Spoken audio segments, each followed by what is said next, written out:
Biggest reason is lifestyle and posture. World wide number 1 reason back pain के लिए seating को माना जाता है। सयाटिका जो है वो कोई डिसीज नहीं है। हमारे वहाँ क्या होता है कि उसको रांझण बोल के मंत्रना तंत्रना वो सब चलता है। अभी भी ऐसे लोग आते हैं आपके पास? You must change your posture every 20 to 30 minutes. उसके पीछे बहुत ही डिटेल साइंस है। या सरफेस ही कोलैप्स हो रही है तो वो आपकी कमर को सपोर्ट नहीं दे पाए। नंबर 1 प्रॉब्लम कौन सा होगा जो डिस्क। सबसे ज्यादा? डिस्क। एक 75 ईयर दादाजी लॉयर 2009 में मुझे बोले, डॉक्टर साहब मैं मर जाऊंगा तो ही मेरा दर्द जाएगा। आज 15 साल बाद वो आज भी 3 घंटा बेटे के साथ हाईकोर्ट जाते हैं। अरे वाह। आज कॉमनली हर घर में कोई ना कोई स्पाइन रिलेटेड इश्यू पाए जाते हैं। आज लोअर बैक इश्यू हो, साइटिका हो, डिस्क बल्ज, स्लिप डिस्क इतना ज़्यादा कॉमन हो चुका है और ये बढ़ रहा है और ज़्यादा because of a lot of factors.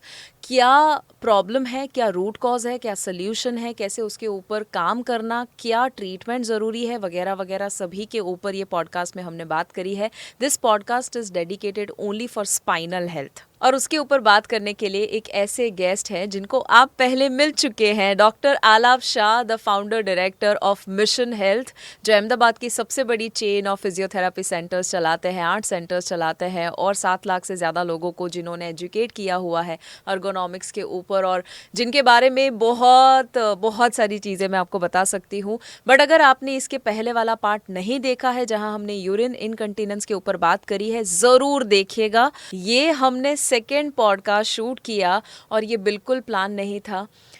हम सिर्फ यूरिन इनकंटीनेंस के ऊपर जब बात किए, वो जो समय मिला उसके बाद उसमें हमने जब डिस्कशन किया, पता चला कि उनके पास इतना सारा नॉलेज है लोगों को देने के लिए, और इसीलिए we thought why not actually shoot a whole podcast on spine health. I am sure आप बहुत ज़्यादा एंजॉय करेंगे, बहुत सारा नॉलेज पाने वाले हैं। Doctor Alap Shah is here और मैं ब्लेस्ड फील करती हूँ कि उन्होंने अपना नॉलेज इतने सारे लोगों के साथ शेयर करने के लिए वक्त निकाला है। मेक श्योर आप एंड तक ज़रूर देखिए। अगर आप फिट भारत को सब्सक्राइब नहीं किए हैं ज़रूर अभी कर दीजिए, बेल बटन को क्लिक कर दीजिए ताकि आप नेक्स्ट पॉडकास्ट भी मिस ना करें। एप्पल पॉडकास्ट और स्पॉटिफाई के ऊपर भी इसे आप ज़रूर सुन सकते हैं। आइए साथ में मिलके स्पाइनल हेल्थ के बारे में एजुकेशन पाते हैं और इस देश को, समाज को आगे लेकर जाते हैं। Welcome to holistic health with Shivangi Desai.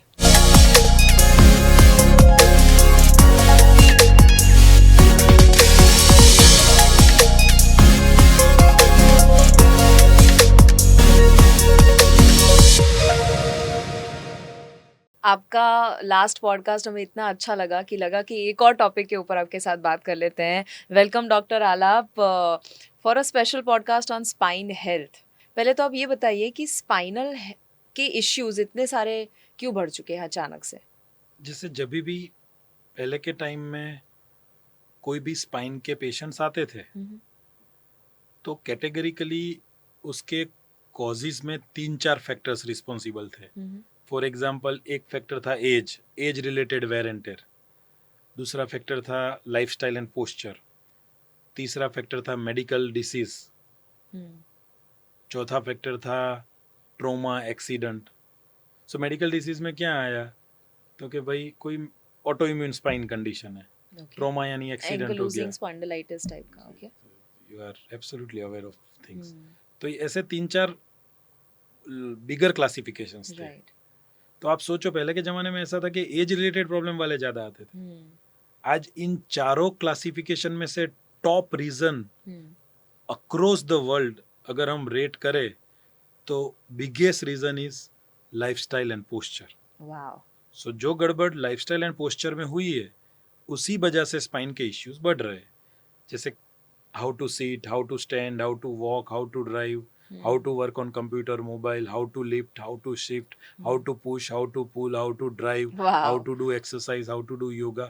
ये पूरा एक स्टैंडर्डाइज टेक्निक से होना चाहिए।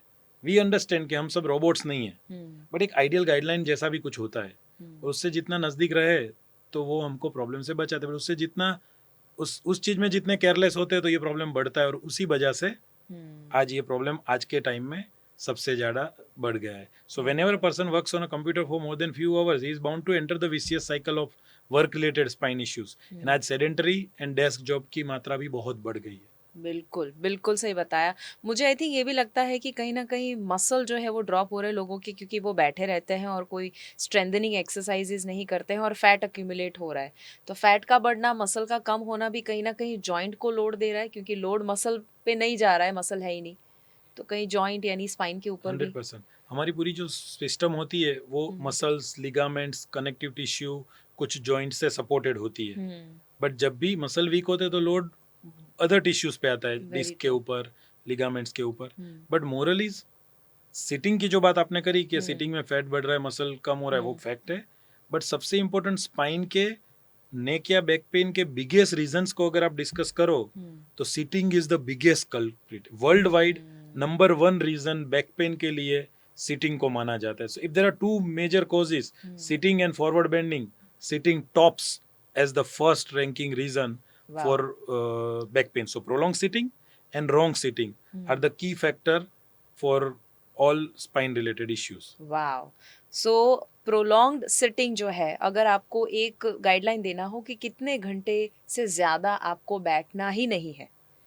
घंटे की बात नहीं करते हैं, हुँ। मिनट्स में आ जाते हैं। तो ideally we must try and change our posture every 20 to 30 minute. It doesn't mean कि हमारा काम का डिस्ट्रैक्शन करना है। हम 30 मिनट काम कर रहे हैं, हुँ, हमारे डेस्क पे ही हम खड़े हो जाए, 30 सेकंड खड़े रहे, वापस बैठ गए। You can remember the rule of 30-30। Hmm, every 30 minutes you to change your posture for 30 seconds. हुँ, अगर आप 30 मिनट बैठे हो तो 30 सेकंड के लिए खड़े हो गए। आप 30 मिनट साइड पे खड़े हो तो 30 सेकंड के लिए बैठ गए। अगर आप 30 मिनट के बाद जरा 1 मिनट राउंड भी ले लोगे तो it will be more beneficial. You must change your posture every 20 to 30 minutes.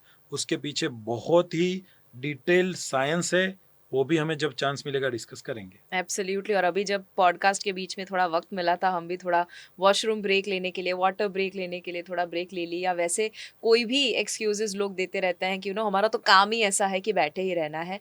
But I think आपसे हमें राह नहीं देखनी है कि डॉक्टर बोल दे कि अब बेड रेस्ट है 10 दिन का। हम एक्टिवली अपने आप को प्रोएक्टिवली काम करें और हर 30 मिनट्स या 45 मिनट या जितना हो सकता है एटलीस्ट वहाँ से शुरू करें। तो आज लॉन्ग टाइम जब 10 टू 6 का जॉब है, 9 टू 5 का जॉब है, तो कॉन्स्टेंटली लोग बैठे रहते हैं। उसमें क्या आप ये सजेस्ट करेंगे कि खड़े होना ही एक ऑप्शन है, या फिर वो बैठे-बैठे चेयर पे स्ट्रेच करे वो भी चलेगा? सो 3 ऑप्शन है आपके हुँ, पास। तो बेस्ट ऑप्शन इज आप खड़े होके वॉक करके वापस आ जाओ 30 ओके। सेकंड। बहुत सारी सिस्टम को फायदा करेगा, डाइजेस्टिव को भी करेगा, हुँ, ब्रीदिंग को भी करेगा, बहुत सारे बेनिफिट्स हैं। ब्लड सर्कुलेशन इम्प्रूव होगा, सब मूड भी सब अच्छा बहुत। होगा। सेकंड इज सिर्फ खड़े रहे, इतना ही कंप्यूटर पे फोकस करना है तो खड़े खड़े काम हो गया।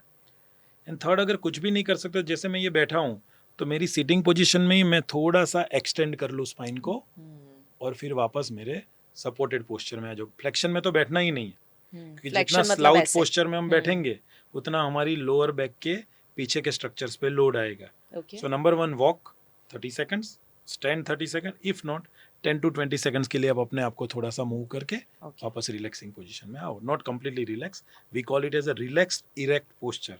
It is erect yet relaxed. क्योंकि वाओ! पूरा इरेक्ट जो आप बोलो योगी वाला, वो तो सबसे नहीं होगा ना, हुँ, क्योंकि हमको काम भी करना है। हुँ, सिर्फ बैठने का ही जॉब होता है कि 8 घंटा बैठने का सैलरी मिल रहा है, तो अभी हम 8 घंटा टट्टर नहीं बैठ पाते।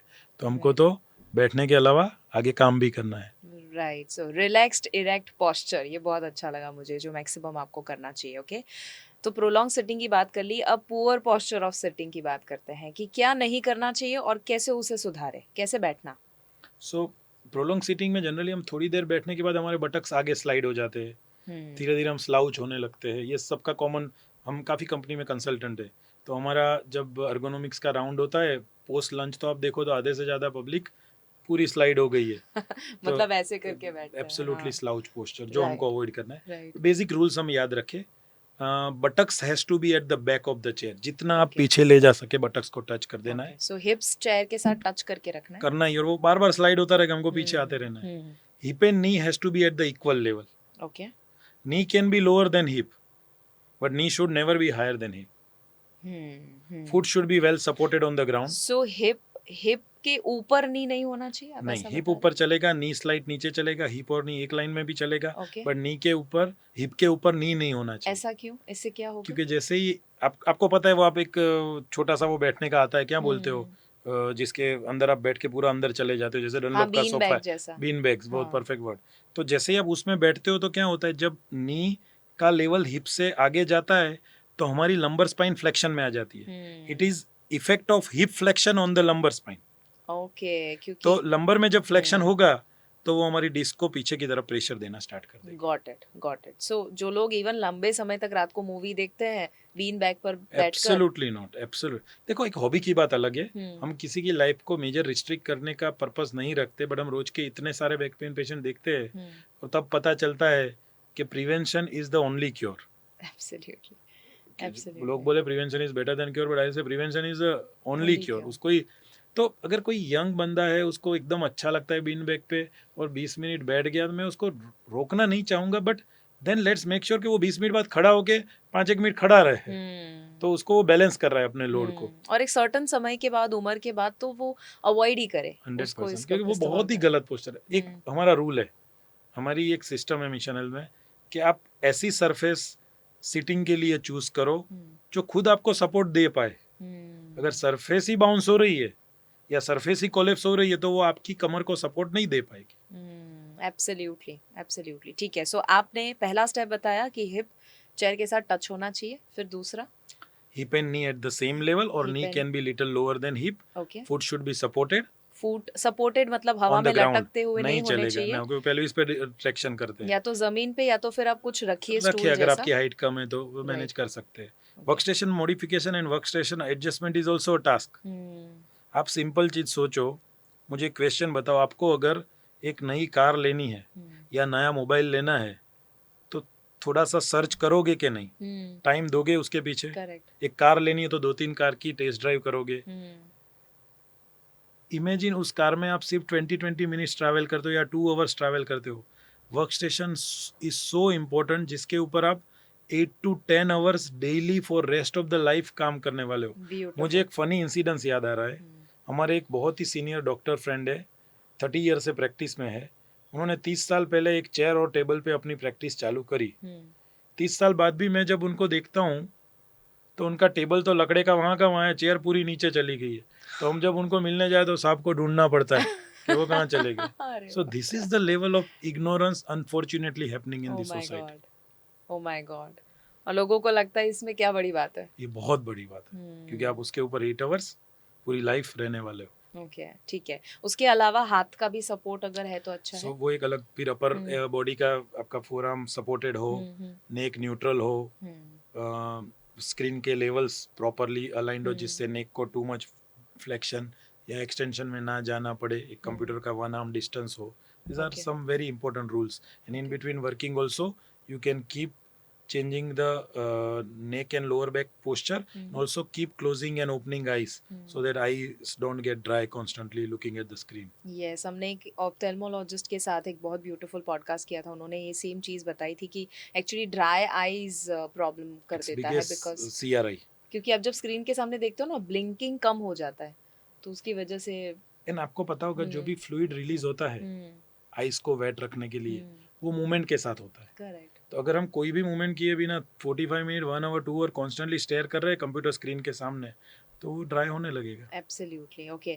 हम जब पोस्चर की बात कर रहे हैं, सबसे बड़ा प्रॉब्लम पोस्चर का तब आता है जब मोबाइल का इस्तेमाल होता है।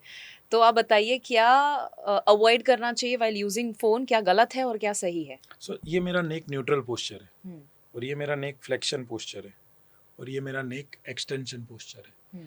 तो मोस्ट ऑफ द टाइम जब हम मोबाइल पे लंबा काम कर रहे हैं तो हमारा नेक फॉरवर्ड बेंड में ही होगा, करेक्ट, और वो लंबा ड्यूरेशन होने से उसकी खुद की इफेक्ट सर्वाइकल के मसल्स पे, सर्वाइकल के लिगामेंट्स के, सर्वाइकल की डिस्क पे काफ़ी सारी उसकी इफेक्ट, उसका वेट, उसका रेशियो पूरा बढ़ जाता है। There is a whole new term called as text neck syndrome. Correct, लंबा मोबाइल यूज करने की वजह से नेक पे आने वाली असर, जिसमें नेक पेन से लेके आर्म पेन से लेके हेडेक से लेके काफ़ी सारे पोस्चरल एबनॉर्मलिटीज होते हैं। So in that case first of all unnecessary mobile use कम करे, पहला तो वो काम है।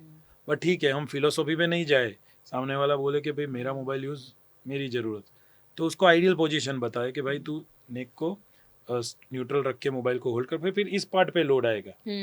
सो इन दैट केस आपको लंबा अगर कंप्यूटर पे काम करना है तो उसको एक ऐसी सरफेस पे रख दो जहां आप अपने नेक को न्यूट्रल रख सको। ओके, सो नेक फॉरवर्ड न्यूट्रल बेंडिंग के, रखना हाँ, और पहला। आदमी आपको पता है आज के सर्वे के हिसाब से लोग 4 आवर्स 6 आवर्स मोबाइल पे रहते हैं, जिसका कुछ लोग उससे भी बिजनेस नहीं है ज्यादा। मोबाइल पे, उसको तो हाँ उससे भी ज्यादा, ये तो बेयर हाँ मिनिमम बात कर रहा हूँ, हाँ। और जिसका मोबाइल पे बिजनेस नहीं है, so it is taking big toll on the health of cervical spine. Very तो पहले के जमाने में क्या था पता है, हमारी स्पाइन इश्यू में नंबर 1 में बैक पेन आता था, नंबर 2 में नेक पेन आता था, आज दोनों इक्वल हो गए। वाओ। सो नेक पेन ने अपनी स्पीड बढ़ा दी है।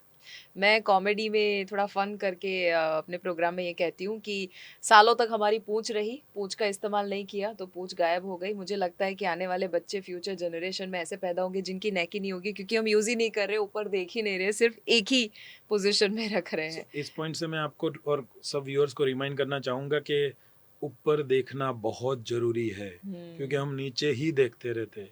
आप जिसको ऊपर देखना बोलते हो उसको हम मेडिकल स्पाइन लैंग्वेज में एक्सटेंशन बोलते हैं।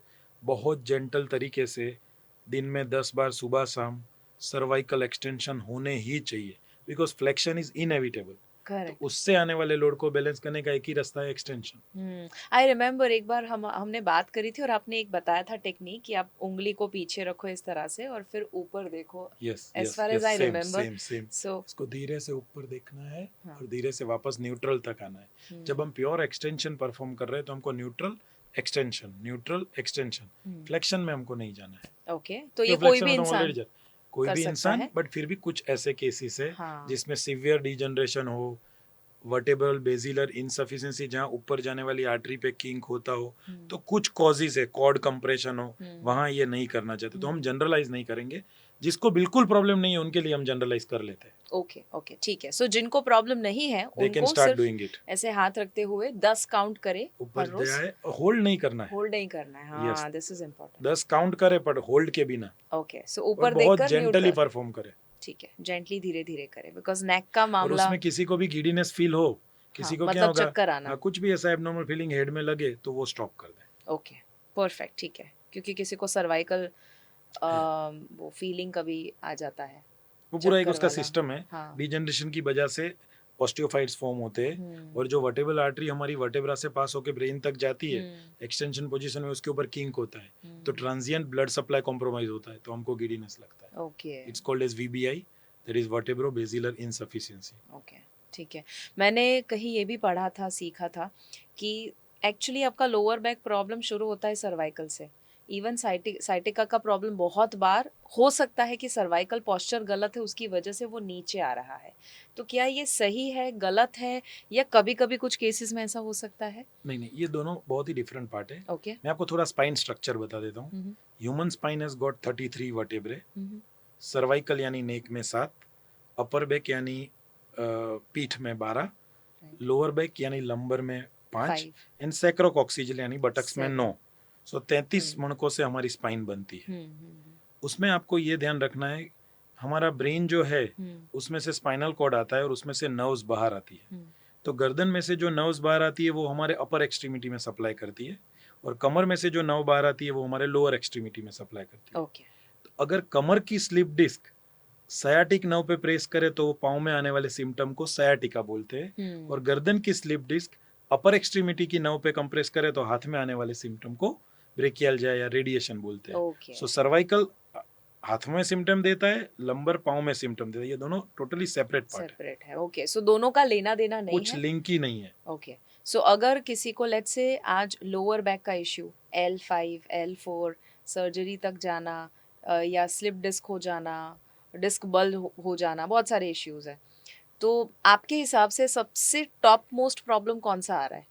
जैसे कोई भी स्पाइन के पेशेंट आया ना, तो हम उसको बहुत डेप्थ में जाते हैं कि भाई इसका कोई ऑर्गेनिक प्रॉब्लम है, या स्ट्रक्चरल प्रॉब्लम है, या पोस्चरल का प्रॉब्लम है, या तो फिर स्पाइन के एक कॉम्प्लेक्स को हम पकड़ ले, जैसे मणका होता है, गद्दी होती है, फैसेट जॉइंट होता है, नर्व्स होती है, लिगामेंट्स होती है। तो we have to find out कि मणका खिसक रहा है, गद्दी बल्ज हो रही है, स्लिप डिस्क, उसके हर्निएशन के स्टेजेस होते हैं, फैसेट में हाइपरट्रॉफी हो रही है, नर्व पे प्रेशर है, कैनाल डायमीटर नैरो है, तो हम डायग्नोस करते हैं कि भाई what is the source of pain in this particular patient. The most ideal methodology is clinical examination, उससे हम काफी हद तक असेस कर लेते हैं। अभी आप एक सर्वे देखोगे ना, क्लिनिकल एग्जामिनेशन में शायद रिपोर्ट्स भी आ जाते हैं, और इवन आप प्रेस करके और थोड़ा सा क्लिनिकल एग्जामिनेशन में पहले तो एक हिस्ट्री बहुत इंपॉर्टेंट है। लोग आज सुनते नहीं हैं. एज ए डॉक्टर हमारी सबसे बड़ी स्ट्रेंथ है लिसनिंग. अगर हम प्रॉपर हिस्ट्री लें ना तो हमारा आधा काम हो जाता है. वाह. तो हिस्ट्री इज वेरी इंपॉर्टेंट. उसके बाद आते हैं हम क्लिनिकल एग्जामिनेशन पे. तो क्लिनिकल एग्जामिनेशन में आपने जैसे बताया कहाँ पे पेन हो रहा है, कौन से स्ट्रक्चर अफेक्ट है, उसके लिए स्पेशल टेस्ट होते हैं. There are well proven battery of test जो बहुत ही साइंटिफिकली स्ट्रॉन्ग एविडेंस है उसके. वो टेस्ट करके हम विदाउट एनी रिपोर्ट कंक्लूड कर सकते हैं कि इस पेशेंट को टेंटेटिवली ये प्रॉब्लम है. ओके. अगर उस प्रॉब्लम की मात्रा ज्यादा ना हो तो हम उसकी इन्वेस्टिगेशन भी नहीं कराते. वेट लॉस की हिस्ट्री ना हो, फीवर की हिस्ट्री ना हो, इन्फेक्शन रूल आउट हो गया तो ये मैकेनिकल प्रॉब्लम है. ओके. और उसमें सीवियरिटी बहुत ज्यादा हो तो हम एक्सरे एमआरआई तक जा सकते हैं. ओके. एक्सरे और सीटी स्कैन बोन्स को स्टडी करते हैं. एमआरआई डिस्क को, लिगामेंट को, स्पाइनल कॉर्ड को और नर्व को स्टडी करता है. तो हम एज अ स्पाइन स्पेशलिस्ट क्या स्टडी करना चाहते हैं उसके हिसाब से हम इन्वेस्टिगेशन एडवाइस करके कंक्लूजन पे आते हैं. ओके. ओके. ठीक है. सो आप बता रहे थे कि सबसे बड़ा आप पहले चेक करते हैं कि कहाँ पर प्रॉब्लम है और फिर उस हिसाब से आप उनको गाइड करते हैं. सो नंबर 1 प्रॉब्लम कौन सा होगा जो डिस्क. सबसे ज्यादा? Disc. Disc is very interesting and very important structure in human spine. इसको क्या है ये इंटरवर्टेब्रल exactly? डिस्क बोलते हैं. ओके. यानी हर मणका जो एक कड़क स्ट्रक्चर है उसके बीच में एक सॉफ्ट डिस्क है. डिस्क के सेंटर में न्यूक्लियस पल्पोसस नाम का जेल है और उसकी आउटर कवरिंग एन्युलस फाइब्रोसिस है. ओके. तो उसका काम है cushioning, shock absorption. Whatever jerk is coming on human body is very well absorbed by this disc. So दो वर्टेब्रे जो है वो एक दूसरे के साथ घिसे नहीं, उसके लिए वो उसके डिस्क लिए दिया भी गया है. और पूरे दिन में आप जो भी टास्क कर रहे हो, आप बाइक पे हम्म. चला रहे हो, आप कुछ एक्सरसाइज कर रहे हो, आप लंबा समय बैठे हो, आपने कुछ लिफ्ट किया, तो जो भी लोड ह्यूमन बॉडी पे आते हैं उसको डिस्क एब्सॉर्ब कर लेता है. तो सबको बचाना उसका काम है. तो उसको भी कुछ इफेक्ट होगी लॉन्ग टर्म में. तो ऐसा माना जाता है कि 100 में से 100 पेशेंट बैक पेन के है तो 80 पेशेंट में कहीं ना कहीं डिस्क इन्वॉल्व होगा. Oh wow. भले उसकी मात्रा कम होगी, कोई और भी रीजन होगा, बट आप even without looking at the report disc थोड़ा सा तो इन्वॉल्व होगा ही होगा.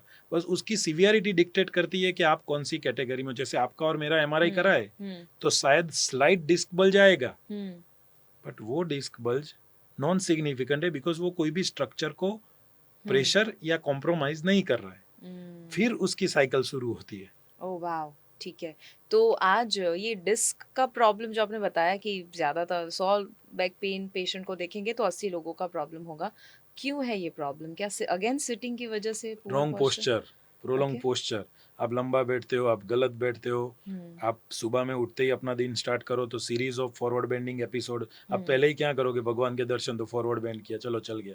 फिर क्या करोगे, ब्रश करोगे, फॉरवर्ड बेंडिंग आ गया. सो ऐसे सीक्वेंस ऑफ फॉरवर्ड बेंडिंग होते हैं. फिर आप ऑफिस जाते हो कार में, बाइक में, तो लॉन्ग सीटिंग होता है, गलत पोस्चर.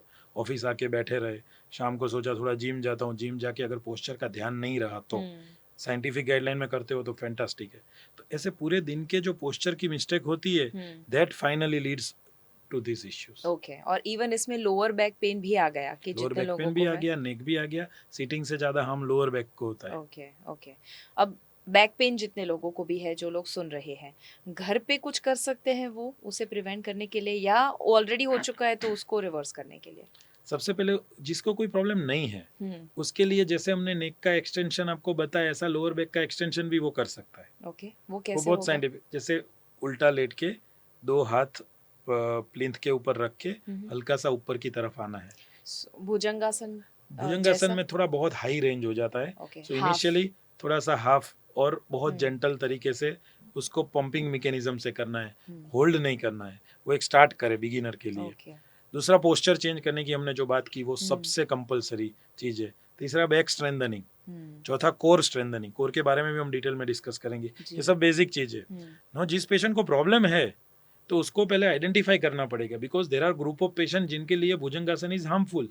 हाँ, किसे नहीं करना चाहिए जैसे भुजंगासन? कैनाल के डायमीटर नैरो हो गए, मणका आगे खिसक गया है. हमारा एक डॉक्टर पेशेंट था, केरला का एमबीबीएस डॉक्टर, जिनका मणका अपनी ओरिजिनल पोजीशन से 25% आगे खिसक गया था. ओह. फिर वो 1 साल बाद यहाँ मुझे दिखाने आए कोई पीडियाट्रिशियन के रेफरेंस से, और मैंने देखा तो मणका 50% आगे खिसक गया था. सो ज्यादातर केस में अगर किसी पेशेंट का ग्रेड 1 स्पॉन्डाइलोलिस्थेसिस यानी 25% मणका आगे खिसक रहा है तो वो 5 साल तक भी ग्रेड 1 ही रहेगा अगर वो केयर करेगा, तो 1 साल में ग्रेड 2 कैसे हो गया?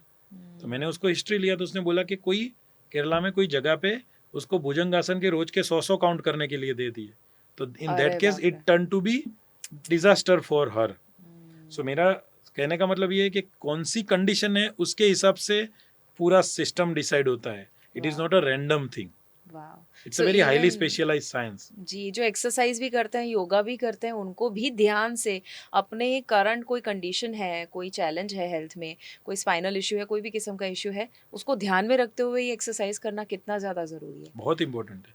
Yoga is fantastic concept of India given to the world, and we all encourage and motivate everyone to participate in such physical activities. But किसके लिए क्या करना है वो बहुत इंपॉर्टेंट है। जैसे कोई मिथ है कि नेक पेन है तो सर्वांगासन करो या शीर्षासन करो। शीर्षासन तो सोच भी नहीं सकते अगर नेक पेन है तो, जी, क्योंकि वहाँ डिजनरेशन है, डिस्क नजदीक आ रही है, आप Absolutely. उसको और प्रेस कर रहे हो। या तो किसी को बहुत खराब स्लिप डिस्क है और कपालभाति कर रहा है, सो वी तो हैव टू कपालभाति नहीं करना चाहिए कपालभाति क्योंकि वो करना चाहिए, पर उसको अगर वो ऐसे पैथोलॉजी है लोग तो नहीं करना चाहिए जिसके लिए वो इफेक्ट, क्योंकि वो प्रेशर एब्डोमिनल कैविटी में करेक्ट। बढ़ाता है।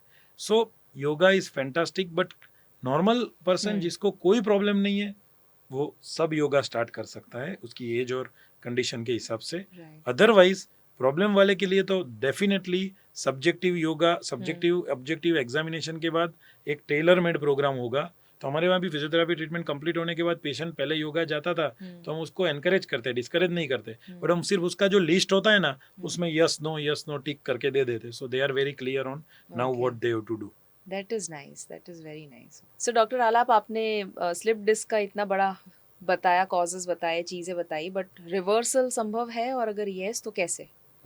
सो सबसे पहले स्लिप डिस्क का एक कंसेप्ट क्लियर कर ले कि स्लिप डिस्क स्पाइन के अलग अलग जंक्शन पे होता है। अगर सर्वाइकल में होता है तो उसके सिम्टम्स कहाँ आएंगे? अपर एक्सट्रीमिटी। करेक्ट। लंबर में होता है तो वो लोअर एक्सट्रीम में आता है। राइट। सयाटिका जो है वो कोई डिसीज नहीं है। हमारे वहाँ क्या होता है कि उसको रांझण बोल के मंत्रना तंत्रना वो सब चलता है। अभी भी ऐसे लोग आते हैं हाँ, आपके हाँ, पास? नहीं, लोग कहीं करवाते हैं, नहीं ठीक होता, दोरा वो दोरा धागा बांधा, ये वो हाँ। मक्के दाने ना, वो दिस टेक्निकली हम लोगों को as a medical science and as a logical generation today where we know everything, everyone knows about everything, right. we must understand कि what is the root cause. तो अगर root cause is slip disc which is compressing the nerve and because of which we are getting symptom in the leg, तो हमको root cause को treat करना है। तो अगर slip disc अगर problem है तो slip disc reversal is the solution.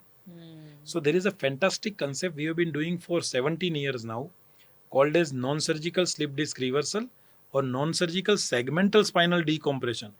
For example अगर L4, L5 और L5, S1 की डिस्क बल्ज होके सयाटिक नर्व पे प्रेस करके सयाटिक नर्व का डैमेज क्रिएट कर रही है, तो हम कंप्यूटर गाइडेड मैकेनिकल डिवाइस के माध्यम से डिफरेंट पद्धति से L4, L5 या L5, S1 के वर्टेब्रल बॉडी को डिस्ट्रैक्ट करके नेगेटिव प्रेशर जनरेट करते हैं। उस नेगेटिव प्रेशर से डिस्क का जो बल्ज है वो थोड़ा सा रिवर्स होगा, थोड़ा सा रिवर्स होगा, तो वो नर्व पे प्रेशर कम हो जाएगा।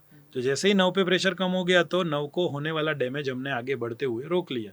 And there is fantastic self regeneration capacity of our body also, because आपने उससे प्रेशर हटा दिया है तो उसका हीलिंग वापस स्टार्ट हो जाएगा। And we also do lot of biostimulation और जेनन और रैप्टर थेरापी, जहाँ बाहर से we try to heal the nerve, heal the soft tissues, heal the disc, so that aids the recovery. And then finally muscles को prepare करके posture पे ध्यान दे दे तो शायद मेरा 2011 का एक केनिया का पेशेंट मुझे याद आया, देविन शाह, वो जब हमारे पास लाया गया था 45 degree forward bent and side bent, आज उसको 13 इयर्स हो गए, मैरिज भी हो गए, फुटबॉल भी खेलता है। He has never consulted me for this problem, he is 100% all right. हम रिपीटेडली मिलते हैं, नेक्स्ट मंथ भी जुलाई में हम उसके घर जा रहे हैं। तो मोरलिस अगर उसने प्रॉपर ट्रीटमेंट करवा ली, एक्सरसाइज फॉलो करी और पोस्चर फॉलो करा तो प्रॉब्लम भी वापस आने की संभावना निग्लिजिबल है। क्या बात है।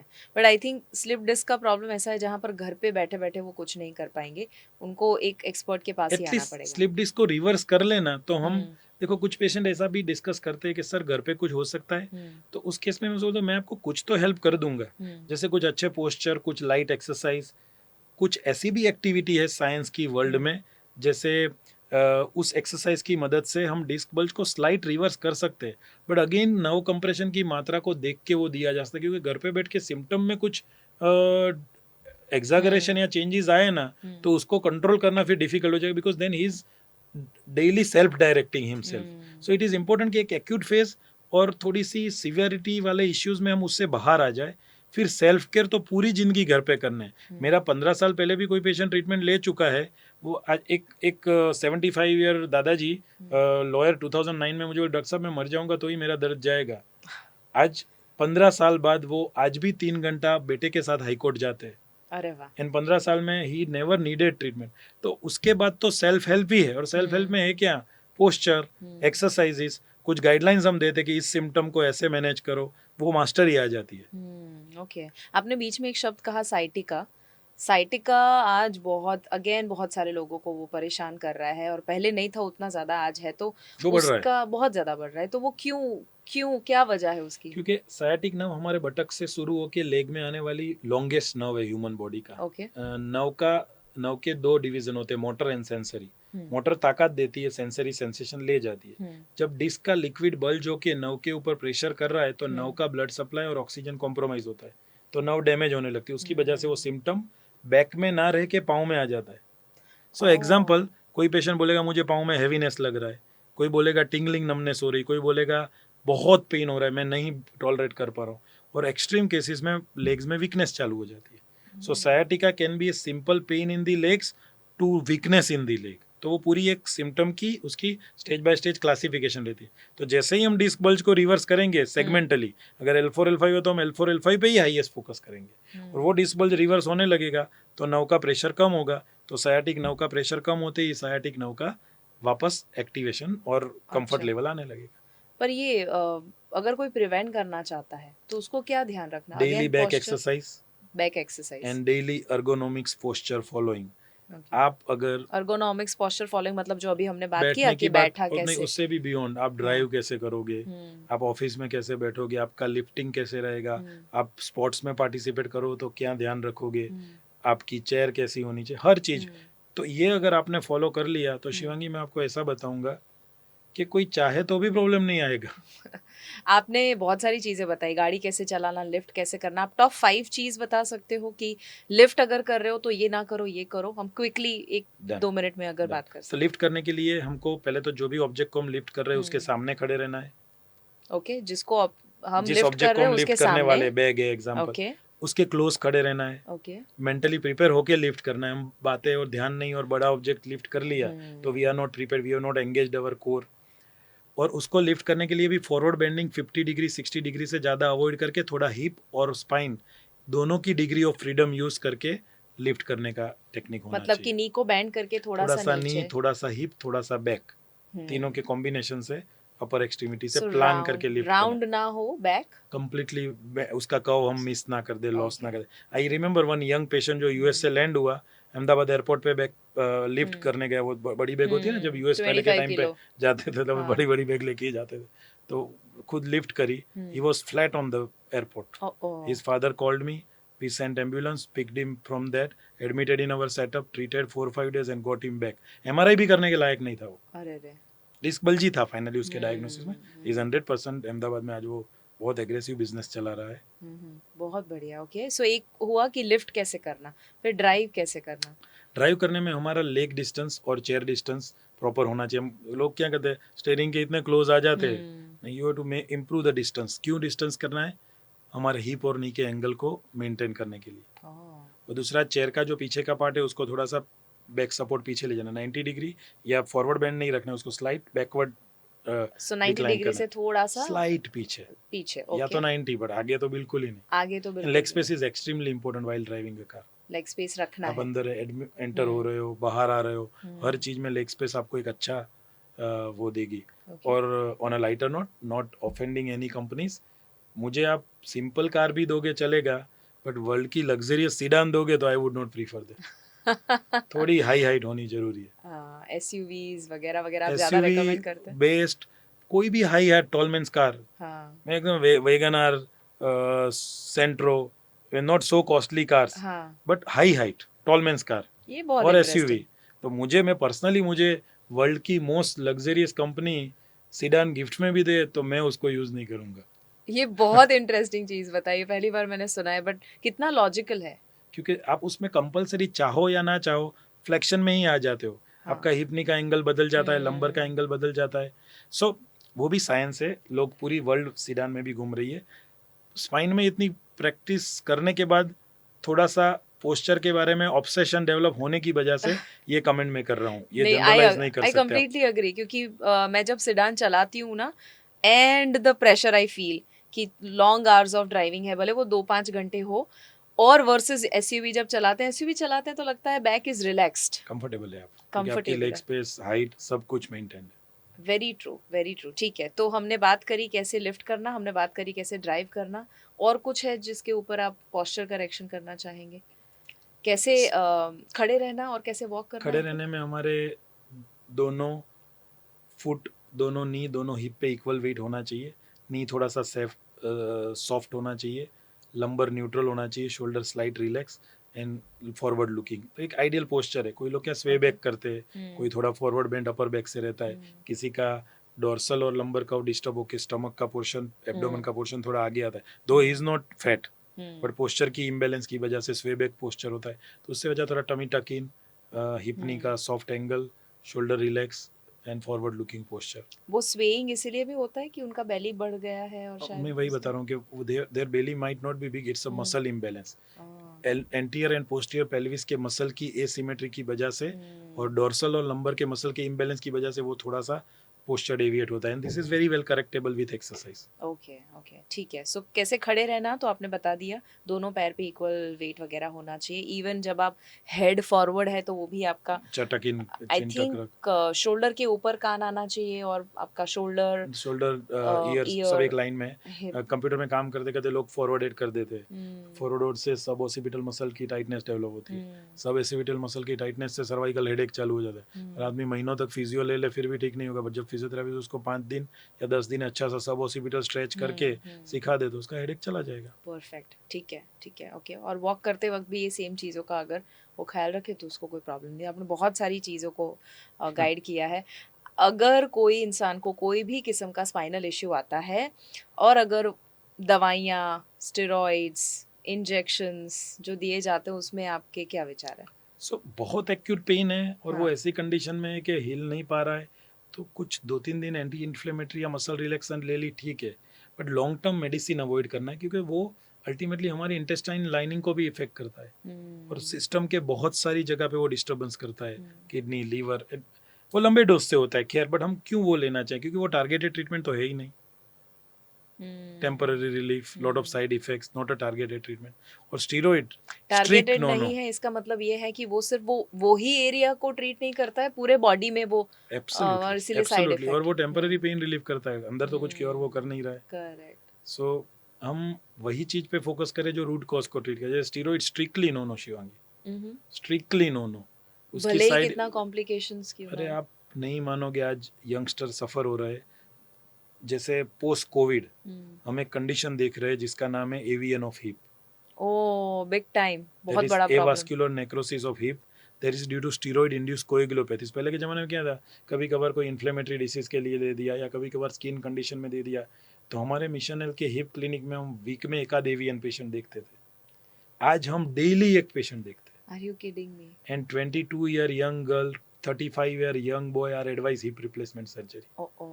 Fortunately we have got fantastic ATRD treatment जिससे हम हिप रिप्लेसमेंट यंगस्टर में बचा लेते हैं. पर वो होने का रूट कॉज स्टीरॉइड है. तो स्टीरॉइड तो स्ट्रिक्टली अवॉइड करें. आई मीन ऐसी सिचुएशन जहाँ मेडिकल साइंस उसको अवॉइड ना कर सके तो अलग बात है. अदरवाइज आप आए दिन स्टीरॉइड दे दो या ले लो, वो नहीं चलेगा. पड़ी का भी नहीं चलेगा. आपको पता है वो पड़ी का वाली दवा आती है जिसके अंदर कोई ब्रांड नेम नहीं होता है, आयुर्वेदिक का नाम चलता है. Ideal Ayurvedic is fantastic. I am not talking about them. I am talking about those people who sell steroid on the name of Ayurvedic and fooling around the people. Oh वाह, ऐसा भी होता है? अरे आप क्या नहीं मानते हो. मेरा एक फ्रेंड टॉक्सिकोलॉजी डिपार्टमेंट का, इंडिया का one of the authority scientist है. उसके पास जो सैंपल आते हैं आप देखो तो आप चौंक जाओ. यहाँ के कोई इंडिया से वो लंदन में एक पेशेंट पड़ी की मंगाता था, वो पड़ी का वाली दवा लेता रहा और कुछ टाइम बाद पता चला हिप जॉइंट सूखने लगा, जो हम बात कर रहे हैं. फिर कोई और रीजन नहीं मिलने से वो पड़ी की वाली सैंपल मंगा के उसको लैब टेस्ट कराया तो उसमें स्टीरॉइड था. और ये स्टेरॉइड अगर आसान भाषा में समझा सके कॉमन मैन को, होता क्या है? स्टीरॉइड एक ऐसा केमिकल है जो ह्यूमन बॉडी में नॉर्मल प्रमाण में कोर्टिजोल या काफी सारे केमिकल्स रहते हैं, जो एक अच्छा पॉजिटिव उसका रोल होता है, वो इन्फ्लेमेशन को कंट्रोल करते हैं, हर चीज में हेल्प करते हैं। इम्यूनिटी में हाँ, भी हेल्प पर करता है, नहीं, वो एक अलग ही इम्यूनो सप्रेशन कैटेगरी में भी Correct. आता है, उस पर एक सेपरेट डिस्कस करेंगे। पर वो बॉडी में आए हुए एक्यूट कोई भी कंडीशन को सबसाइड करने के लिए इमीडिएट हेल्प करता है, बट उसकी साइड इफेक्ट का लिस्ट भी बहुत बड़ा है। जैसे बोन के ऊपर वो ऑस्टियोपोरोसिस करता है, बोन की डेंसिटी को अफेक्ट करता है। राइट। बट सबसे ज्यादा अभी हम इतने सारे डिफेंसिव मोड पे आ गए कि जितने लोग हो सके उसके प्रिस्क्रिप्शन को ट्राई करते हैं कि कंट्रोल द स्टीरॉइड्स, बिकॉज अब 35 ईयर के आदमी का हिप खत्म हो गया और रिप्लेसमेंट बोल दिया गया, आगे के 35 ईयर बाकी है। एग्जैक्टली, और बहुत सारे ऐसे केसेस मैंने सुने हैं। डेली आप एवियन ऑफ हिप ने तो एक अलग ही नया उसका भी एरा स्टार्ट हो गया है। वेव आया था, कोरोना ये नहीं किया, AVN कोरोना का। में जिसको स्टीरॉइड देना पड़ा, हाँ। और वो भी जरूरी था उस टाइम पे शायद लाइफ थ्रेटनिंग सिचुएशन से बाहर आने के लिए। बट अभी के लिए तो जिसको अवेयरनेस है, तो मेरा एक वो भी मैसेज है, जिन्होंने कोविड में स्टीरॉइड लिया है उनको प्रोएक्टिव भी कुछ स्टेप्स लेने चाहिए। वो एक पूरा डिटेल सब्जेक्ट है, उस पर भी कभी डिस्कस करेंगे। Wow wow, I am blown away. मुझे लग रहा है कि लोगों को ये बेसिक सी चीज़ें है ना, कुछ चीज़ें तो एटलीस्ट स्कूल लेवल पर सिखानी चाहिए, जो उनके लाइफ लॉन्ग पेन का कारण बन रहा है। आई थिंक वो कभी आएगा ही नहीं अगर ये बेसिक सी चीज़ों का ख्याल रखा। बहुत सारा जब हम सोशल मीडिया की बात करते हैं ना, तो आपने एक चीज़ बताई थी, एक्सरसाइज बहुत ज़्यादा केयरफुली करनी है, आपको आपके बॉडी को सूट करे वो करना है। मुझे दुख तब होता है जब everybody is now an influencer, everybody, जैसे आपने बताया सबको सब पता है, और जब ये इन्फ्लुएंसर्स उनका प्रॉबली मोटिव होगा कि वो हेल्प करना चाहते हैं, बट अनइंटेंशनली कहीं ना कहीं वो कुछ ऐसा बता देते हैं और वो 1 मिनट की रील में कुछ गलत समझ लेते हैं और गलत फॉलो करते हैं, जिससे इंजरी होती है। मुझे लगता है कि हमेशा कोई भी पेशेंट को या जिसको भी प्रॉब्लम है, एक्सपर्ट की सुनना चाहिए। आपके क्या ख्याल है, जब आप ये भी वीडियो वगैरह देखते होंगे, आपको क्या उसमें लगता है कि गलत गलत चीज़ें जब लोग बताते हैं, what do you feel about that? So सबसे पहले आपने जो बताया कि उनके भी मोटिव तो अच्छे ही होंगे कि कहीं ना कहीं वो सोसाइटी को हेल्प करना चाहते हैं, but there are two category of such activities happening. One is thoroughly knowledgeable and well researched professional. वो एक जो जनरलाइज गाइडलाइन देता है, वो जनरलाइज हम उसकी अंडरस्टैंडिंग की हेल्प ले सकते हैं, क्योंकि वो thoroughly researched पर्सन है। और वन इज थोड़ा सा सुपरफिशियल, विदाउट डेप्थ, इधर उधर का एक्यूमुलेट करके खुद के थॉट शेयर करे, कहीं से सुना पढ़ा और बोल दिया, तो वो कहीं पे गड़बड़ हो सकता है। सो हमको सही में चूज करना है हम किसको इम्प्लीमेंटेशन और एग्जीक्यूशन के लिए फॉलो करें। सुने सबको, बट फॉलो किसको करना, फॉर डूइंग एक्सरसाइजेज। और पेशेंट पॉपुलेशन के लिए तो मैं ऐसा मानूंगा कि पर्सनली एक पर्सनल कंसल्टेशन और फिजिकल प्रोफेशनल हेल्प, भले वो ऑनलाइन कंसल्टेशन हो, भले वो फिजिकल कंसल्टेशन हो, बट वो एक प्रॉब्लम को टेलर मेड अंडरस्टैंडिंग और उसमें सॉल्व करेगा। जनरलाइज चीजों के लिए भी हमने जो 2 कैटेगरी डिस्कस करी, उसमें से जो रिसर्च पर्सन है, क्योंकि आज मैं और आप अगर कुछ डिस्कस करते हैं तो उसके पीछे 25-50 साइंटिफिक बेसिस है।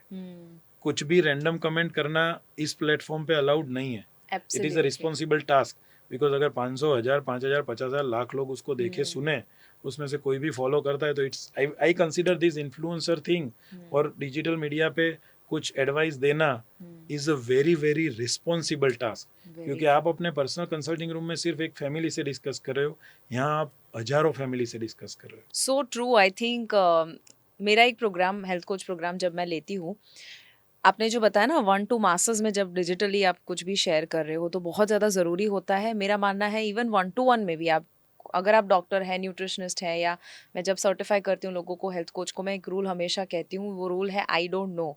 मतलब कि जहाँ पर आपको लगे कि मुझे नहीं डेप्थ में पता है इसका, तो बता दो क्लाइंट को कि आई डोंट नो, बट उसको जस्ट बिकॉज आपका ईगो कहता है मैं कैसे सामने वाले को कहूँ, झूठ मूठ का आपका बता देने की वजह से सामने वाले को जो सफ़र करना पड़ेगा उसकी बद्दुआ आप नहीं लेना चाहते हो। तो आई थिंक जो इन्फ्लुएंसर्स या जितने भी लोग हैं, केयरफुली बताए, उनका खुद का रिसर्च, भले वो ऑपोजिट हो किसी और के साथ, उससे लेना देना नहीं, बिकॉज डिफरेंस ऑफ ओपिनियन होगा, बट एक वेल रिसर्च्ड बात डिस्क्लेमर जरूर होना रहता है। जरूरी है। हाँ हाँ, एग्जैक्टली। अब फर्नीचर के ऊपर हम थोड़ा बात करते हैं, क्योंकि मुझे लगता है कि आज हमारा कंफर्ट की वजह से, लग्जरी की वजह से, फर्नीचर, चेयर की अगर हम बात करें, टेबल वगैरह, वो भी कहीं ना कहीं गड़बड़ हो चुका है। तो चेयर सिलेक्शन कैसा करना चाहिए, क्योंकि आज कुछ गेमिंग चेयर्स जैसा भी सुनने में आता है, और वो रेड कलर की चेयर है ऐसा कुछ, तो वुड यू रेकमेंड दैट? तो गेमिंग चेयर जो है वो स्पेसिफिकली ये यूट्यूबर या हम्म। मीम मेकर, उनका लॉन्ग टर्म कंप्यूटर पे ही पूरा काम करके एडिटिंग चलता रहता है, राइट। तो उनके लिए काफ़ी पॉपुलर होगी। और वो भी एक ने देखा, दूसरे ने यूज़ किया, दूसरे ने देखा, तीसरा चल रहा है। तो उस चेयर में भी कुछ पॉइंट्स है, जैसे उसका जो लंबर सपोर्ट है वो थोड़ा लोअर लेवल पे है, वो स्लाइट ऊपर होना चाहिए, क्योंकि जिस लेवल पे उसका लंबर सपोर्ट मैं चेयर में देखता हूँ, पर्सनली मैंने चेयर यूज़ नहीं किया है, पर वो थोड़ा बटक्स के लेवल पे, तो वो थोड़ा हायर होना चाहिए। ओके। सेकंड, नेक के पोर्शन में जिस तरह का सपोर्ट होना चाहिए, उसके बदले उल्टा आता है, तो उसको सपोर्ट करने के लिए कोई डिवाइस छोटा सा रोल रखा हुआ है, तो वो भी कभी नेक को पुश कर सकता है, तो वो मुझे इतना आइडियल कंफर्टेबल नहीं लगता है। बट जनरली ज़्यादा वहाँ टच भी नहीं करते होंगे लोग, क्योंकि कंप्यूटर में व्यस्त रहते हैं। बाकी ऑफिस की बात करें, other than this, as a professional, computer professional है, आईटी सॉफ्टवेयर सब, उनकी चेयर की हाइट एडजस्टेबल हो, आर्म सपोर्ट प्रॉपर हो, प्रॉपर लंबर सपोर्ट मिले, प्रॉपर सर्वाइकल सपोर्ट मिले, हमारी स्पाइन के हर कर्व को मैच करने वाली सिस्टम होनी जरूरी है। अदरवाइज आप कितना भी ट्राई करो, उसको आइडियल बैकग्राउंड नहीं मिलता है, तो we tend to assume wrong postures. So I tell two things. One is your knowledge about the ideal sitting surface, and one is your knowledge about ideal sitting styles. Okay. दोनों अगर हम correct कर ले, जैसे seating style हमने आज discuss करी, जी। Surface भी करेक्ट कर ले, तो इट्स लाइक सरफेस 100% कैसा होना कॉम्बिनेशन। चाहिए? सरफेस फॉर्म होना चाहिए, okay. But as a whole the back surface, the अच्छा। सिटिंग सरफेस, उसमें प्रॉपर कर्व, सर्वाइकल की कर्व, लंबर की कर्व, उसके थोड़े वेरिएबल एडजस्टमेंट जो एग्जैक्ट लेवल पे हम ला सके, क्योंकि हाइट के हिसाब पे भी वो वेरिएशन होता है। ओके। तो मैं किसी को भी, मेरे पेशेंट मुझे बोलते सर ये चेयर ले लूँ, तो मैं उनको आइडियली क्या गाइडलाइन करूंगा कि आप चेयर के शोरूम में जाओ, कुछ क्राइटेरियाज मैं आपको गाइड करता हूँ सपोर्ट्स के, उस पे बैठो, ट्राई करो, फिर बाय करो। आपको ये चेयर सही लग रही है जो भी आप बैठे हो, कि इसमें कुछ 20-30 मिनट्स के लिए चलेगा, बट मैं बात कर रहा हूँ उन लोगों के लिए जिनको 4 आवर 6 आवर 8 आवर डेस्क पे काम करना है, तो ये नहीं चलेगा, ये नहीं ये चलेगी अपने कि कैजुअल सीटिंग के लिए कंफर्टेबल सपोर्ट है। नहीं है। हाँ, राइट, ओके, गॉट इट, ठीक है। अब हम सर्जरी की बात करते हैं सर। सर्जरी कितने लोगों को जेन्युइनली ज़रूरत भी पड़ती है, क्योंकि आज छोटा भी प्रॉब्लम हो जाता है तो भी उनको गाइड किया जाता है कि अब सर्जरी ही करवा दो। सो हम स्पाइन में इतना इंट्रिकेट डेलिकेट वर्क करते इतने सालों से, 17 years, 60,000 plus patients treated successfully, हम इतना जान चुके हैं कि अगर प्रॉपर तरीके से पोस्चर, लाइफस्टाइल, आइडियल फिजियोथेरापी कोई भी अच्छे क्लिनिक में वर्ल्ड वाइड करी जाए, तो 95 to 98% patients can be treated without intervention. वाह, यानी 100 में से 2 to 5% को ही सर्जरी की जरूरत है, क्या बात है। बाकी बात है। सबको बचाया जा सकता है। सो 95% जितने तो मतलब ज़रूरत ही नहीं पड़ती दे है आर कि they surgery. Are data says that. And spine surgery की एंट्री कसी भी है, एक मेडिकल प्रोफेशनल भी जानते हैं कि आंख का अगर मोतियों करवाना है या हार्ट की बाईपास करवानी है, तो वो करवा ले, पर स्पाइन हो सके तब तक नहीं खोलना चाहिए। क्योंकि मैंने भी, और सर आपने तो बहुत सुना होगा, बट मैंने भी सुना है कि L4 L5 का कोई सर्जरी करवाया, स्पाइनल कोई ना कोई किस्म का सर्जरी करवाया, और उसके बाद प्रॉब्लम कोई दूसरा आ गया। हाँ, और उसमें सर्जन का फॉल्ट नहीं है, भले हाँ। Best, let's assume best of the surgeon operate करता है, पर उसकी बात की जो प्रोसेस है ना, जैसे जहाँ से एंटर हुए, जिस बोन को काट के, उस जंक्शन पे इंस्टेबिलिटी होना, जहाँ ऑपरेट किया वहाँ पे फाइब्रोसिस होना, कुछ चीज़ें नेचर की इनएविटेबल है, and that makes the things difficult and prognosis difficult. But 2 to 5% ऐसी पॉपुलेशन है जिसमें न्यूरोलॉजिकल कॉम्प्लिकेशन एक हद से ज़्यादा बढ़ गए, बोवेल कंट्रोल लूज हो गया, यूरिन कंट्रोल लूज हो गया, न्यूरोलॉजिकल यूरिन कंट्रोल, तो उस केस में हमको अर्जेंट सर्जरी का डिसीजन लेना पड़ सकता है, और उसमें फिर हम राह भी नहीं देखेंगे। करेक्ट, मतलब जहाँ जरूरी है वहाँ जरूर 2 सर्जरी to करवानी 5% चाहिए। वहाँ करवाना पड़ेगा, यस, कर लेंगे, बाकी सबको बचाना है। Beautiful sir. अभी रैपिड फायर टाइम, कुछ सवाल है, मैं चाहूंगी आप जरूर शॉर्ट में उसका जवाब दे सके। सबसे पहला, लंबर सपोर्ट के लिए एक बेल्ट जो पहनते हैं, is that okay to use? Not for everyone. I would quickly tell that हर स्पाइन कंडीशन और प्रॉब्लम का एक इंडिकेशन होता है. जहाँ इंडिकेटेड है वहाँ कुछ स्मॉल मिनिमल ड्यूरेशन के लिए पहन सकते हो. अगर यही हम लंबा पहनेंगे तो वो हमारे कोर मसल की एक्टिवेशन को अफेक्ट करता है. लोग क्या करते हैं, हैबिट पड़ जाती है, पहन लिया तो फिर लाइफ टाइम सेट हो गए. कुछ लोग तो ऐसे आते हैं. It's not wise. We must make our own core muscles much stronger. Okay okay. So core के रिलेटेड ही अगला सवाल है, 1 मिनट प्लैंक करना क्या आपके लोअर बैक और बैक रिलेटेड इश्यू को दूर कर सकता है? वो दूर तो करने का स्टेज अलग होता है जब पेन होता है, but then otherwise this is a fantastic activity. Okay. आपको प्लैंक कर सको तो वो real good functional core activation है. ओके ठीक है. सबसे बड़ा एक कॉमन मिसकंसेप्शन जो आपने सुना हो बैक पेन को लेकर? मीन्स जो चलता आता है काफ़ी टाइम से बेड रेस्ट. इस पेशेंट को बैक पेन हुआ, 3 महीना बेड रेस्ट ले लो, 6 महीना बेड. आज लोगों के पास 5 दिन का टाइम नहीं है, तो वो कैसे चलेगा? बेड रेस्ट का टाइम था वो चला गया, क्योंकि वो ऑन द कंट्री हमारे हर मसल की कंडीशनिंग को अफेक्ट करता है. राइट. तो अभी रिलेटिव रेस्ट का कंसेप्ट आ गया कि आप थोड़ा सा मूवमेंट जेंटल करते रहो और आराम करो. 10-15 दिन में कंफर्टेबल होके वापस as soon as possible start with physiotherapy so you are able to go back to action. Okay okay. सबसे अनयूजुअल कोई स्पाइनल कॉर्ड रिलेटेड फैक्ट जो आपने जाना हो? हमारे ब्रेन का वेट है 1200 to 1400 ग्राम. ब्रेन से बॉडी की पूरी नर्व्स के साथ कम्युनिकेट करने के लिए सेंट्रल पार्ट है वो स्पाइनल कॉर्ड है. It is the bunch of nerves, bundle of nerves, पूरा एक टाइट पैक स्ट्रक्चर है. You will be surprise to know the weight of spinal cord is just 35 gram. Oh, which communicates from our brain to whole body. Even if I am wow. raising this hand, my brain has given command to my shoulder muscle, but the entire message has passed via this tiny, small, compact spinal cord, 35 ग्राम. और 35 ग्राम आपको इतने kilo का load देकर जाता है जब पूरा ख्याल नहीं रखते हैं. और इनफैक्ट हमारे मेडिकल प्रोफेशन के अंदर ब्रेन इंजरी और स्पाइनल कॉर्ड इंजरी में ज़्यादा सीवियर स्पाइनल कॉर्ड इंजरी को माना जाता है, बिकॉज आप 35 ग्राम में कहीं पे 10 ग्राम डैमेज हुआ, so you are left with 25 gram. जरा 1200-1400 ग्राम में अगर 100 ग्राम भी डैमेज हुआ तो ये 1300 gram. Wow, this is powerful. Okay. अगर किसी को भी बैक पेन कोई भी किस्म का है तो सबसे नंबर 1 एडवाइस क्या देंगे आप? Posture and अर्गोनोमिक्स.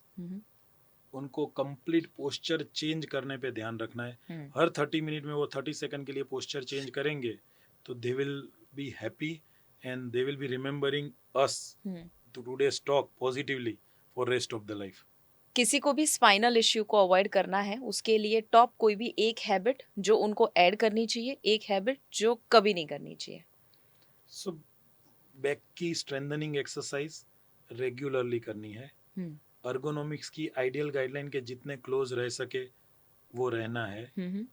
वेट गेन नहीं होने देना है. स्मोकिंग, अल्कोहल जैसी हैबिट से दूर रहना है, बिकॉज इनकी भी कुछ नेगेटिव इम्पैक्ट है. ओवरऑल हेल्दी लिविंग पे ध्यान देना है. ओके ठीक है. आपका कोर जितना स्ट्रांग होगा उतना ही कम लोड आपके बैक के ऊपर पड़ेगा. इज इट ट्रू और फॉल्स? यस, कोर जितना स्ट्रांग होगा वो स्पाइन को स्टेबिलिटी देता है. Okay. आपको सरप्राइजिंग फैक्ट लगेगा, core can not produce movement. Core can just give preparation for the any other movement that you are going to do. Okay. Core से movement होता नहीं है, कोर सिर्फ मूवमेंट को सपोर्ट करता है. Yes, any other movement you perform, core उसको preparatory muscles बोलते हैं. Core can not produce movement. जैसे आप सिटअप्स कर रहे हो और काफी सारे डिजिटल प्लेटफॉर्म या फिजिकल प्लेटफॉर्म पे ऐसा बोला जाता है कि सिटअप से आपके कोर स्ट्रांग हो गए. Technically core can not produce movement. Absolutely true. I think मैंने ये भी देखा है जब डेडलिफ्ट करते हैं, डेडलिफ्ट एक बैक लोअर बैक को लेकर बहुत एक कॉम्प्लिकेटेड माना जाता है एक्सरसाइज, और उसमें जब लिफ्ट करते हैं नीचे से सबसे बड़ा जो कमांड होता है ट्रेनर का, दैट इज कि कोर को स्ट्रांग रखो, बिकॉज वो जब लूज हो जाता है सीधा लोड लोअर बैक के ऊपर आता है. एंड बहुत ही डेडलिफ्ट एक्सरसाइज के मैं अगेंस्ट नहीं हूँ, बट हमने एक 3 साल पहले कैंपेन किया था, स्लिप डिस्क डोंट पैनिक. और उसमें एक बहुत ही अच्छा था कि ओ माँ मेरी कमर के दर्द में पहली याद आती है माँ, और उसके बाद मिशन हेल्थ. उस कैंपेन में हमने जितने, it was a very big campaign across Ahmedabad city. अच्छा. तो 25 to 35 ईयर के या 20 to 40 इयर्स के यंग एज के स्लिप डिस्क के पेशेंट देखे थे, उसमें से काफी लोगों के कॉज में ये डेडलिफ्ट एक्सरसाइज था. So I am not against deadlift, but I am very much, I want to pass this message कि डेडलिफ्ट का पोस्चर, फॉर्म, कैपेसिटी एकदम प्रिसाइज होना जरूरी है, वरना ये यंग बंदा गया है कुछ अच्छा करने के लिए और आएगा बाहर with lot of long term issues. Very true, I completely agree. So गलत नहीं है एक्सरसाइज, बट गलत पोस्चर से करना गलत है, बिना सुपरविजन ग्रेजुअली करना. बिल्ड करो 10 पाउंड हम्म. 20 पाउंड 30 पाउंड सीधा 100 पाउंड करके हम अचीव क्या करना चाहते हैं. और जो भी करो उसका फॉर्म पोस्चर कंट्रोल 100% सही होना जरूरी है. Completely. Exercise also should be use judiciously, right. कोई भी चीज आइडियल गाइडलाइन से फॉलो करने से हम उसका बेनिफिट ले पाएंगे. Very true, very true. आप और कोई एक्सरसाइज के बारे में बताएंगे कि जो नहीं करनी चाहिए जिम में, या बहुत केयरफुली करनी चाहिए? कोई भी एक्सरसाइज हो, जैसे आप कोई भी स्ट्रेंथ ट्रेनिंग कर रहे हो, कोई पैक फ्लाई कर रहा है चेस्ट के लिए जिसमें नेक के ऊपर इफेक्ट आती है, आप लेग प्रेस कर रहे हो तो वो लंबर को इफेक्ट करता है, तो वो हर एक्सरसाइज करने का अलाउड है, but you to do it in a controlled manner. हमको वो for the sake of doing नहीं करना है, उसके हर काउंट पे फोकस होना है. In her count proper contraction and relaxation पे होना चाहिए. नथिंग फास्ट, फटाफट 1 2 3 12 काउंट खत्म किया, नहीं, that is not the way to do it. You to make sure आप जितना कंट्रोल वे में करोगे, ब्रेन भी उसको ऑब्जर्व करेगा, ब्रेन में भी उसकी रियलाइजेशन होगी, मसल भी कंट्रोल वे में काम करेगा, तो स्पाइन की भी इंजरी हम प्रिवेंट कर पाएंगे. I agree. डीप ब्रीदिंग का कोई बैक इश्यू, स्पाइनल इश्यू के साथ लेना देना है? Deep breathing is something which is useful to each one of us. We Okay. Must keep doing it. Diaphragmatic breathing जिसको बोलते हैं. Right. Many of us sitting long duration become upper chest breather, whereas we miss the biggest muscle of inspiration called as diaphragm. So I would recommend each one of you to participate in diaphragmatic breathing, जिसमें abdomen के ऊपर you have to keep your hand. When you take deep breath, your diaphragm rises, and when you relax, your diaphragm comes back to the resting position. So it's a Okay. good activity. Okay. So shallow breathing की वजह से शायद वो load हो सकता है कि बढ़े बैक के ऊपर, कि नॉट Indirect उसका नॉट कोई ज्यादा रियली इतना डायरेक्ट impact नहीं नहीं, है. but shallow breathing अपनी breathing को affect करता है. ओके. ओके. सो जैसे किसी को बैक पेन नहीं है, स्पाइनल इश्यू नहीं है, उनको अगर जैसे एक सुपर फूड होता है वैसे कोई सुपर आसन आप बताना चाहे तो क्या होगा? सूर्य नमस्कार, ओके. सन सैल्यूटेशन, एक ऐसा आसन है जो एज अ स्पाइन स्पेशलिस्ट भी हम सोचे तो बहुत ही साइंटिफिक एलिमेंट है उसके अंदर. क्योंकि हम कोई भी एक्सरसाइज का सेट कंप्लीट करें और उसमें बैलेंसिंग होता है तो that's a very ideal thing. तो सूर्य नमस्कार में एक्सेस फॉरवर्ड बेंडिंग भी आता है एंड गुड बैकवर्ड बेंडिंग भी आता है. So it really in one asan you complete the entire balancing process. So जिसको पेन नहीं है, I would encourage from kids to whatever age participate in Surya Namaskar, and actually in front of the sun, so we get that benefit also. Okay. Vitamin D, B12 I think वो भी बहुत ज़रूरी है, तो मैं ज़रूर पूछना चाहूँगी कि विटामिन डी, B12, कैल्शियम, ये तीन क्या सबको रेगुलर बेसिस पे चेक करवाना चाहिए जब स्पाइनल हेल्थ की बात आती है? Spinal health and otherwise also bone health करना चाहिए, बट चेकअप से भी ज्यादा हम उसको मेंटेन कर ले. सनलाइट से, विटामिन D3 सप्लीमेंटेशन से, विटामिन D3 का भी K27 के साथ कॉम्बिनेशन करो तो एब्सॉर्प्शन अच्छा होगा. वो एक बहुत ही latest finding and worldwide medical practitioners have started focusing, not giving only D3 alone. Absolutely. हमारा And जो then- RHN का विटामिन D3 सप्लीमेंट है वो K7 के साथ ही है. Excellent. So there are very few ताकि, companies हाँ. who does work in this combination. And sunlight का भी एक इश्यू है शिवांगी. जैसे आप सनलाइट की जो अच्छी इफेक्ट D3 की बात कर रहे हो, आप अगर दिल्ली में रहते हो तो you know the ozone layer and the stratosphere is so much change कि आप जिस मोटिव से सनलाइट ले रहे हो वो आपके तक पहुंच ही नहीं रहा है. पहुंच ही नहीं रहा है, पोल्यूशन मिल रहा है सिर्फ. क्योंकि बीच में इतना ज्यादा वो बैरियर आ लेयर. रहा है. हाँ, very true, very true. So people will now, आने वाले टाइम ऐसा आएगा कि D3 के लिए सनलाइट लेना है तो लोगों को विलेज में ही जाना पड़ेगा. ओके. जो लोग मुझे ऐसे मिलते हैं कि जो बिल्कुल सप्लीमेंट में मानते नहीं है और बोले D3 भले कम हो, वेजिटेरियन है, B12 तो कम रहेगा, सप्लीमेंट तो कभी नहीं लेंगे, आप उनको क्या कहेंगे? They have to take it. Either if you are not able to maintain your nutrition system with natural foods, उससे कर लिया फैंटास्टिक. और फिर भी दिस आई वुड रेकमेंड कि it is an ideal way to boost the system. और जो जरूरी है D3, B12, कैल्शियम, वो कैल्शियम की बात करो, अगर आपका ब्लड कैल्शियम लेवल प्रॉपर नहीं है तो बॉडी तो उसको बैलेंस कर लेगी, वो ब्लड कैल्शियम लेवल बढ़ाने के लिए बोन में से एब्सॉर्ब करेगी. So rather than why don't we balance our own serum blood calcium, क्योंकि अदरवाइज वो बोन से ड्रॉ करेगा. You are aware about that. वो बोन से खींच लेगा तो that will negatively affect our bones. So on the contrary, we are here to raise our blood calcium to the standard level. So when bone needs it, we can provide it. we don't have to suck it from the bone. Absolutely, और वो जो bone में से सक हो जाता है उसकी वजह से फिर बोन पोरस हो जाना और अलग अलग एक ऑस्टियोपोरोसिस स्पेशल वगैरह. टॉपिक है, हम कभी चांस मिला तो हाँ, we have a fantastic bone talk also. We will try and absolutely. plan to organize. 100%, 100%. और जब कैल्शियम एब्जॉर्ब नहीं हो रहा है उसमें विटामिन डी भी बहुत इंपॉर्टेंट रोल प्ले करेगा again, because without vitamin D calcium absorption possible नहीं होगा. ओके, प्रोटीन का कोई रोल है इसमें? इनटेक जब डाइट की बात करते हैं तो क्या प्रोटीन इनफ जब वो लेते हैं तो उसकी वजह से कुछ स्पाइनल हेल्थ में सपोर्ट मिलता है? Protein will always help, okay, क्योंकि मसल्स का ही सबसे इम्पोर्टेंट सपोर्ट सिस्टम प्रोटीन है. ओके, तो प्रोटीन इनटेक आइडियल होने से हम उसको अच्छे से मैनेज कर पाएंगे. ब्यूटीफुल. ऑलराइट डॉक्टर आलाप, मिशन हेल्थ ने जो मिशन उठाया है और 8 सेंटर्स अहमदाबाद में जब खड़े किए हैं, 17 साल से जो आप काम कर रहे हैं इस फील्ड में, इट इज़ कमेंडेबल जो आप सोसाइटी के लिए कंट्रीब्यूट कर रहे हैं. बट मिशन हेल्थ का मिशन अभी क्या है और फ्यूचर प्लान भी क्या है? मिशन हेल्थ, हम अभी 3 डॉक्टर से हमारा जर्नी हमने स्टार्ट किया था 2007 में. काम करते गए, लोग जुड़ते गए. Today we are very happy to say कि we are team of more than 400 से ज़्यादा physiotherapy rehabilitation professionals wow. from different part of India and world. They are part of our team with different speciality in physiotherapy like orthopedic, neurology, pediatrics, sports, geriatrics, women's health, cardiac, pulmonary, vascular. And this is a unique combination which makes us very different. In Ahmedabad we are spread across different locations. For example, her 6 kilometre में अगर mission health नहीं आएगा तो आप अहमदाबाद में नहीं हो. Wow. And we are working in both the fields, prevention and rehabilitation. So preventive condition से लेके प्रॉब्लम आए हर लोग, सिंपल बैक पेन से लेके न्यूरोलॉजिकल कंडीशन तक, सिंपल फिजिकल एक्सरसाइज से लेके रोबोटिक्स तक. और इस सर्विस से काफ़ी लोगों की लाइफ चेंज होती है. At the end of the day when we see कि 2 साल का बच्चा वो चल या बोल नहीं पाता था, वो आज चल रहा है, बोल रहा है. 40 साल का कोई कंपनी का, फार्मास्यूटिकल कंपनी का CEO ब्रेन स्ट्रोक के बाद टोटल बेड रिडन था, वो आज वापस बिजनेस कॉन्फ्रेंस और बोर्ड मीटिंग अटेंड कर रहा है.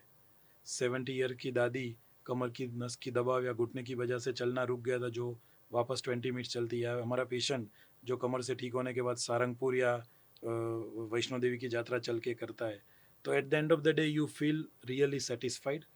एंड इनकी हैप्पीनेस, इनके इमोशंस, लोग हमारे वहाँ से डिस्चार्ज होके इमोशनली हैप्पीली क्राई करके भी जाते हैं कि ऐसा एक्सपेक्टेशन नहीं था, इतना रिजल्ट मिला है.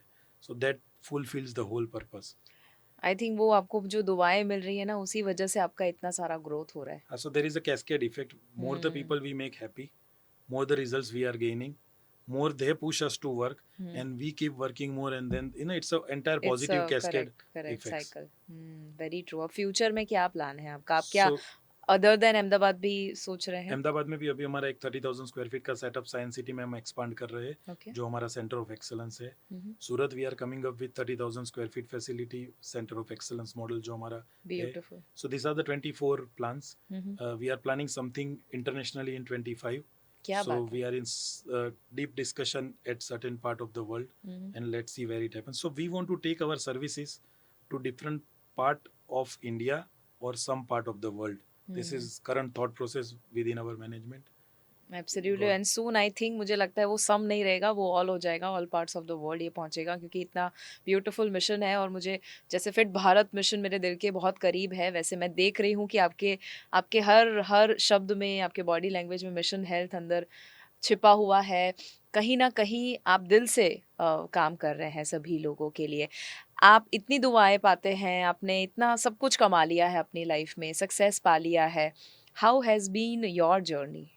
Very satisfying, very positive. Lot has been done, and yet lot to do. बहुत स्ट्रगल भी हुआ होगा. हमें बताओ ना, 3 लोगों से स्टार्ट किया था. पहले सेंटर की बैंक लोन में भी ट्रबल हुई थी. कोई मिठाकली के पास टेक्सटाइल ट्रेडर्स बैंक के बोर्ड ऑफ डायरेक्टर्स ने वो रिजेक्ट की दिया था कि फिजियोथेरेपी सेंटर में 1 करोड़ का लोन और 8-10 हज़ार स्क्वायर फीट, जो अहमदाबाद में 300 स्क्वायर फीट का बेसमेंट माइंडसेट का सेटअप चलता था उस टाइम पे.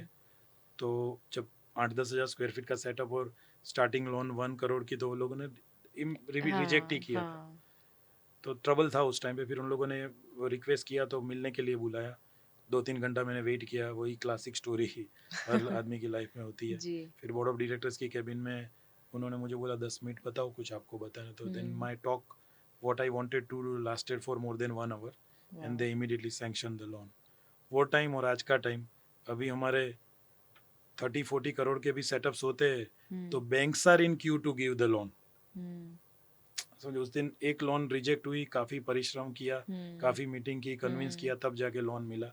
और आज कोई भी हमारा नया प्रोजेक्ट आए तो 10 बैंक लाइन में है कि because of the entire track record. वाह, आपने अब तक वैसे तो गिनने के लिए जाएंगे तो बहुत सारे अचीवमेंट्स हैं, बट अगर शॉर्ट में बता सके कि इतने कितने समय में आप कब से शुरू किए थे और अब तक 2024 तक आपने क्या क्या मेजर चीज़ें ऐसी है जो अचीवमेंट्स में हम गिन सकते हैं? सो 2007 से 2024 3 फिजियो से स्टार्ट की हुई जर्नी आज 400 से ज़्यादा लोगों की टीम हो गई। अहमदाबाद में एक एरिया से 8 एरिया में हो गए, आउट ऑफ अहमदाबाद गुजरात में भी जा रहे हैं।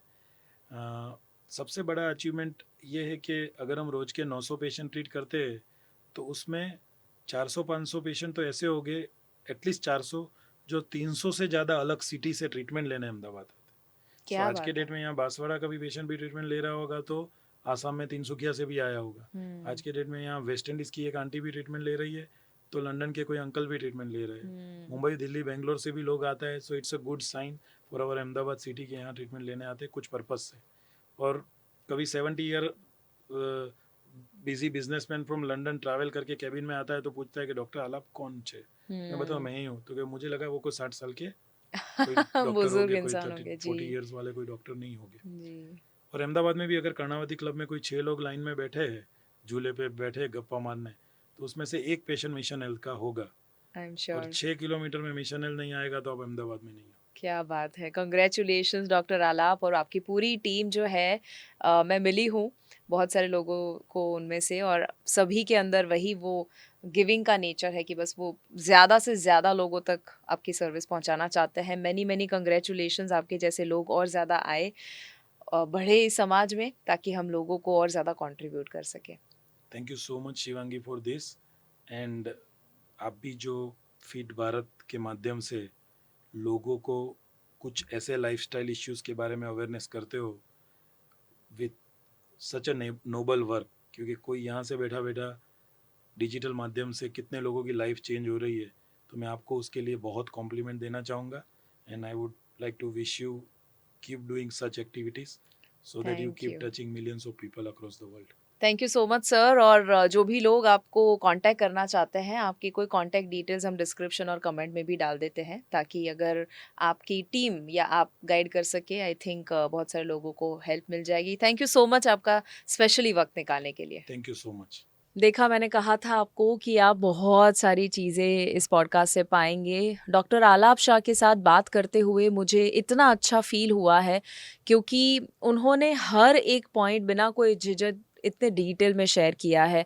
इवन जब हम during the podcast of shoot भी जब बात कर रहे थे, तो उन्होंने इतने सारे चैलेंजेस के बारे में बताया, और उनका मिशन है जेन्युइनली कि वो लोगों तक अपनी सेवा लेकर जाना चाहते हैं, मैक्सिमम लोगों तक वो पहुंचना चाहते हैं। एंड आई विश कि उनका जो मिशन है वो लाखों करोड़ों लोगों तक और ज़्यादा पहुँचे, सिर्फ देश तक ना रहे, बट वो आउट ऑफ इंडिया भी जाए और पूरे दुनिया में उनकी सर्विस जो है वो पहुँचे, because we want to make sure कि लोग जो हेल्थ चैलेंजेस से परेशान हो रहे हैं वो ना हो। एंड इसीलिए मुझे बहुत अच्छा लगा कि आज इतना ब्यूटीफुल पॉडकास्ट शूट हुआ है। ज़रूर हमें कमेंट में बताइएगा आपको क्या अच्छा लगा, सबसे बेस्ट क्या लगा, और क्या जानना चाहेंगे। और ज़रूर आपने अगर अब तक शेयर ना किया हो इस पॉडकास्ट को, शेयर ज़रूर कर दीजिएगा।